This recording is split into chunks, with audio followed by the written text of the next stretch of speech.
HP Tech Lab YouTube channel එකට අදත් ඔයාලා හැමෝම සාදරයෙන් පිළිගන්නවා. මම අද ඔයාලට කියලා දෙන්න බලාපොරොත්තු වෙන්නේ ඔයාලා හදන ඩොකියුමන්ට්ස් වලට ABE ස්ටෑන්ඩඩ් එකට අනුව මෙන්න මේ වගේ රෙෆරන්සස් ඇඩ් කරගන්නේ කොහොමද කියලා.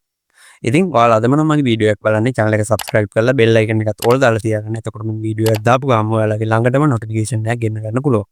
එහෙනම් වැඩි කතා නැතුව අපි යන් වීඩියෝ එකට. ඉතින් ඔයාලා දන්නවා ඔයාලා ඩොකියුමන්ට් එකක් හදනවා නම් ඒකට වෙබ්සයිට් එකකින් වගේ රිසෝසස් ගන්නවා නම් ඒ වෙබ්සයිට් එකට අදාළව රෙෆරන්සස් ඔයාලගේ ඩොකියුමන්ට් එකට ඇඩ් කරන්න ඕනේ. ඉතින් මේ රෙෆරන්සස් APA ස්ටෑන්ඩඩ් එකට අනුව ඇඩ් කරන්නේ කොහොමද කියලා අපි දැන් බලමු. මම මගේ ඩොකියුමන්ට් එක හදන්නේ ඉන්ෆෝමේෂන් ටෙක්නොලොජි කියන. මම net එකේ ගිහලා මේ විදිහට ඉන්ෆෝමේෂන් ටෙක්නොලොජි කියලා සර්ච් කරගන්නවා.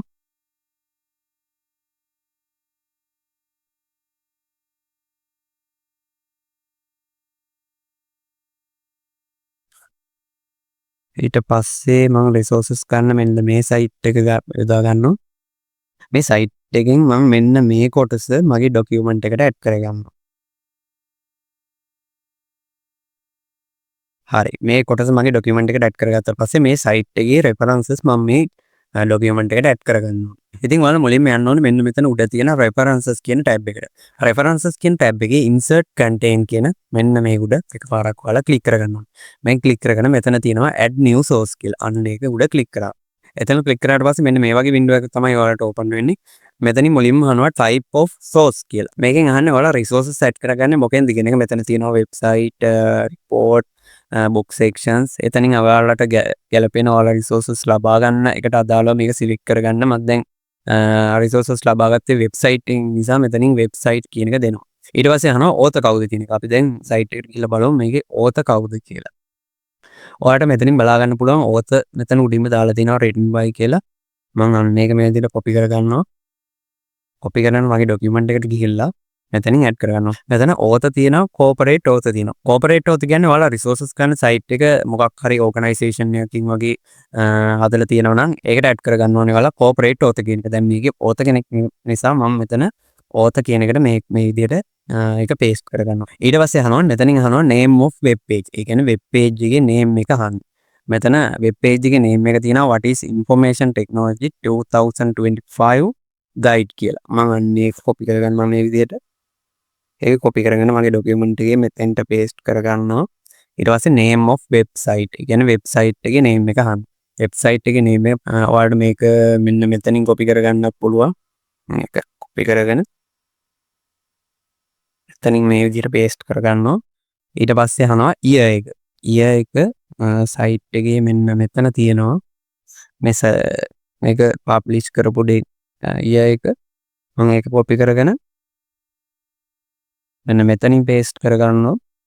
ඊට පස්සේ අහනවා month එක. month එක මෙන්න මෙතන තියෙනවා October කියලා. මම ඒක copy කරගෙන මෙතනින් paste කරගන්නවා. ඊට පස්සේ අහනවා date එක. date එක 28 කියලා මේ විදිහට තියෙනවා. මම ඒකත් copy කරගෙන මෙතනින් paste කරගන්නවා. ඊට පස්සේ මෙතනින් අහනවා site එකේ URL එක. මෙතනින් URL එක මෙන්න මෙතන තියෙනවා. මේක උඩ එකපාරක් ක්ලික් කරලා ආයෙ පාරක් ක්ලික් කරාට පස්සේ මේකේ සම්පූර්ණ URL එක එනවා. මෙතන ඩබල් ක්ලික් කරාට පස්සේ URL එක select වෙනවා. මේක මෙතනින් copy කරගෙන මම මේකේ මෙතෙන්ට paste කරගන්නවා. ඊට පස්සේ මේ ඔක්කොම fill කරගත්තට පස්සේ ඔයාලා මෙතන පහළ තියෙන okay කියන බටන් එක දෙන්න. okay කියන බටන් එක දුන්නාට පස්සේ ඔයාලා මේ විදිහට බලා ගන්න පුළුවන් වෙනවා references ඔයාලගේ document එකට add වෙලා තියෙනවා. ඉතින් මේ විදිහට references add වුණාට පස්සේ ඔයාලා මෙතන ඔයාලගේ references පෙන්වන්න ඕනේ APA standard එකට නිසා ඔයාලා මෙන්න මෙතන style කියන එකේ මෙන්න මෙතන තියෙන මෙන්න මේ arrow එක click කරන්න. එතනින් ඊට පස්සේ ඔයාලා මෙතනින් select කරගන්න පුළුවන් ඔයාලගේ references display වෙන්න ඕනේ මොන ආකාරයකටද කියලා. එතන ඉහළින්ම තියෙනවා APA කියලා. අන්න ඒක උඩ ඔයාලා click කරගන්න ඕනේ.